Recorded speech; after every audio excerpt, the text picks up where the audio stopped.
ये करोड़पति भाई की बहन है और खुद भी करोड़ों की मालिक थी। भाई ने कब्जा क्यों किया आपकी जायदाद पर? वो ऐसा हुआ कि अब्बू जो थे वो घर और ज़मीन बेच देने लगे थे। तब से मेरे भाई की शादी हो गई तो वो उसने बहनों को, माँ को, बाप को घर से भी ला तल्लुक कर निकाल भी दिया, ला तल्लुक भी कर दिया। आपसे हिस्सा कैसे छीन लिया भाई ने?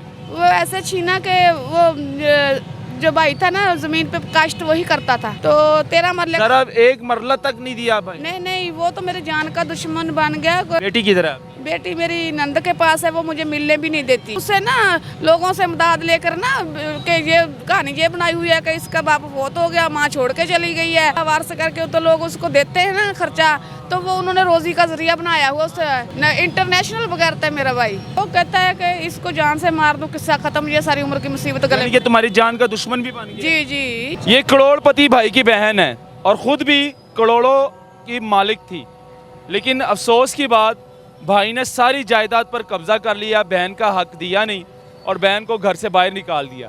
आखिर क्या वजह थी, सारी कहानी जानेंगे इसी की जुबानी। आइए चलते हैं। अस्सलाम वालेकुम। वालेकुम सलाम। नाम क्या है आपका? सोफिया परवीन। सोफिया परवीन। कहाँ से आई हैं आप? जी गग्गो मंडी से 195 ईवी हमारे गांव का नाम है। गोगो मंडी 195, तहसील बुरेवाला, जिला व्याड़ी से। तहसील बुरेवाला, जिला व्याड़ी से आई। जी जी। मतलब कि भाई ने कब्जा क्यों किया आपकी जायदाद पर? वो ऐसा हुआ कि अब्बू जो थे वो घर और ज़मीन बेच देने लगे थे।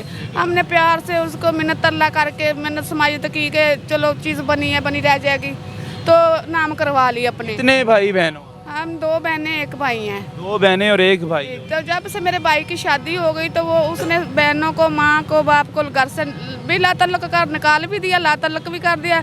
घर में सिर्फ उसके बीवी और मेरे भाई का राज था। ससुराल वालों की हुकूमत थी, तो वो कहते हैं कि घर हमारे नाम है। की शादी हुई? जी मेरी शादी हुई थी। अपने घर में रहती थी या भाई के साथ रहती थी? नहीं, मैं अपने ससुराल में रहती थी। तो जो मेरी शौहर था वो अपनी खर्चा नहीं देता था, जो अपनी जेठानी थी ना अपने भाई के बच्चों को उनको खर्चा देता था। अच्छा मुझे ये बताएं, वालिद ने जब ज़मीन बेचने से पहले आपके नाम की या भाई के नाम? दोनों बहनों और भाई के नाम जितना जितना दोनों हिस्सा बनता था कर दी। बहनों और भाई के नाम जितना जितना हिस्सा बनता था सबको दिया। जी।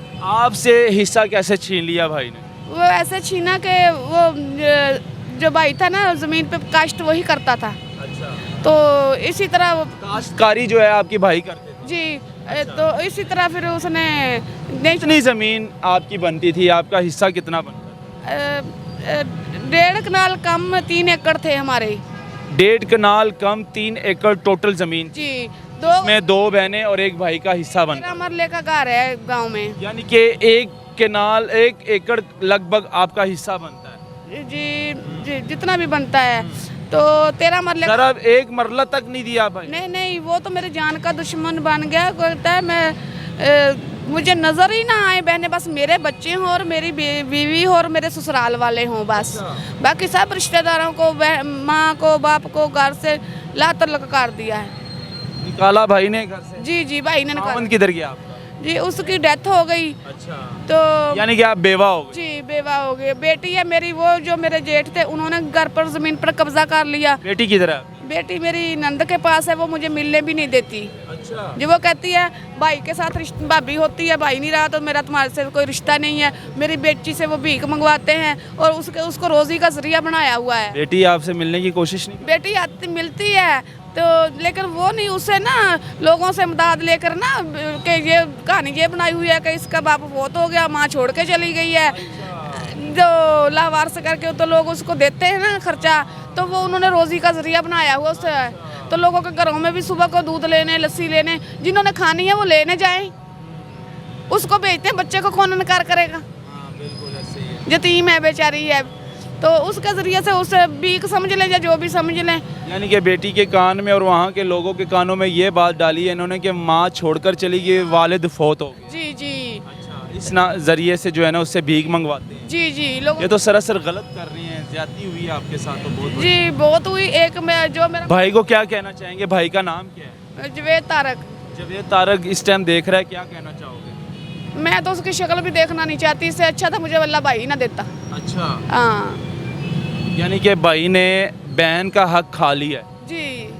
तो रमज़ानुल मुबारक का महीना है, रोज़े हैं, इस महीने में क्या कहना चाहोगे? बदवा देना चाहोगे या दुआ देना चाहोगे? मैं तो जो भी जिसने करना जैसा भी वो बोएंगे वैसा ही काटेंगे। यानी कि बदवा भी नहीं देना चाहती जी हैं? भाई है ना, भाई है इसलिए बदवा भी नहीं, हंसने लग पड़ी है।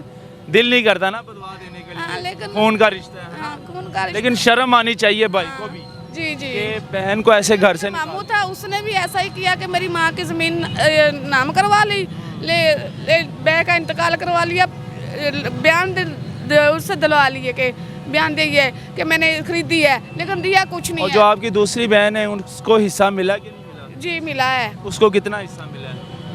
अब 4 कनाल से ज़्यादा 5 कनाल है उसकी। अच्छा, जी 5 कनाल दे दिया उसको, वो खुश है? जी वो उसके साथ पता नहीं वो ठेका देता है या पैसे जो भी देता है उसका हिसाब किताब उसके उसको साथ देते हैं, तुम्हें नहीं देता? नहीं वो मेरे खास तौर उसका खामन जिंदा है दूसरी बहन का? जी तुम्हारा खामन नहीं है, हाँ। तुम बेवा हो, बेवा का हक खा लिया भाइयों जी जी ने। शर्म, इंसान को शर्म नहीं आई? नहीं बिल्कुल नहीं आई ना, इंटरनेशनल बगैरता है मेरा भाई। उसको जरा भी शर्म नहीं आई कि नहीं। बेवा का हक खा रहा शर्म होती तो वो मुझे ऐसा करता। है। उन भाइयों के लिए क्या कहना चाहोगे जो बहनों का हक खा लेते हैं, हिस्सा नहीं देते? मैं उनको यही कहना चाहती हूँ जो दूसरों का हक गज़ब करना।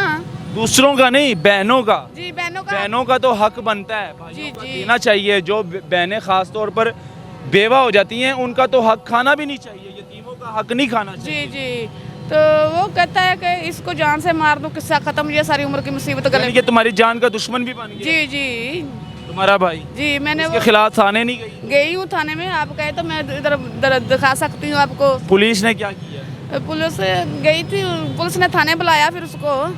तो मैंने ज़मीन के कब्जे के लिए भी डीपीओ पे भी गई हूँ, वो डीपीओ ने भी ऑर्डर कर दिए हैं। अब वो कहते हैं कि तहसीलदार के पास जाओ तो तहसीलदार ऑर्डर करेगा डीएसपी को, फिर डीएसपी एसएचओ को ऑर्डर करेगा, फिर मुझे कब्जा मिलेगा ज़मीन। मिलेगा? जी पक्की बात है? पक्की मिलेगा। इंसाफ है? तुम्हें लगता है कि तुम्हें पाकिस्तान में इंसाफ मिलेगा? पाकिस्तान में इंसाफ मिलना नामुमकिन तो है, लेकिन अगर इंसान में हो जिसके पास पैसा है ना वो बहुत कुछ करवा लेते हैं। जी, इस टाइम जी। तुम्हारे भाई के हाथ में पैसा है, जी भाई के हाथ में पैसा है। हमारे पास कुछ भी नहीं है। चलो कुछ नहीं है, मेरा अल्लाह तो है ना। ये सबसे बड़ी बात की है। मुझे लोगों की परवाह भी ना, मुझे किसी के साथ की ज़रूरत भी नहीं है, मेरा अल्लाह मेरे साथ है। बहुत शुक्रिया आपका। और ये वीडियो बनाने का मकसद ये था कि वो भाई देख लें ये वीडियो जो बहनों का हक खाते हैं जो मेरे मामा और बहनों का हक निकल जाता है। ये मत सोचा करे कि बहन बेवा हो गई है और इसका हक हम खा लेंगे तो ये हमें हज़म हो जाएगा, ऐसा नहीं होता। वो निकल जाता है, या बच्चों की सूरत में निकलता है घर से, या बीमारी की सूरत में घर से निकलता है वो हक। कभी बहनों का हक नहीं खाना चाहिए।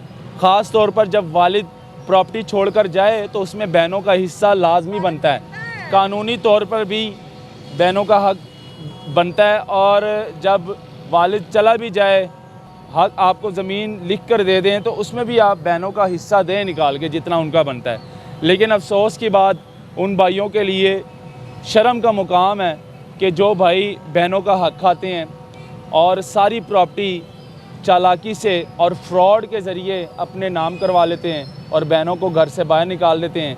उसके बाद बहनों की ये हालत होती है। ये दिखाएं ज़रा, ये दिखाएं, ये झोंपड़ी दिखाएं जहाँ पर ये सोती है बेचारी, और यहाँ पर ये हालत है इसकी। पाँव दिखाएं, मेरा कैमरामैन पाँव दिखाए। पाँव में फटे हुए जूते हैं, फटे हुए कपड़े पहने हुए हैं। और ये करोड़पति भाई की बहन है और ये ख़ुद करोड़ों की मालिक है, लेकिन अफसोस की बात भाई ने इसके सारे जायदाद पे कब्ज़ा किया है। ये दिखाना ज़रूरी था। नाज़रीन, आप इस पर क्या कहते हैं कमेंट सेक्शन में मुझे ज़रूर बताइएगा। मुझे दीजिएगा इजाज़त, अल्लाह हाफ़िज़।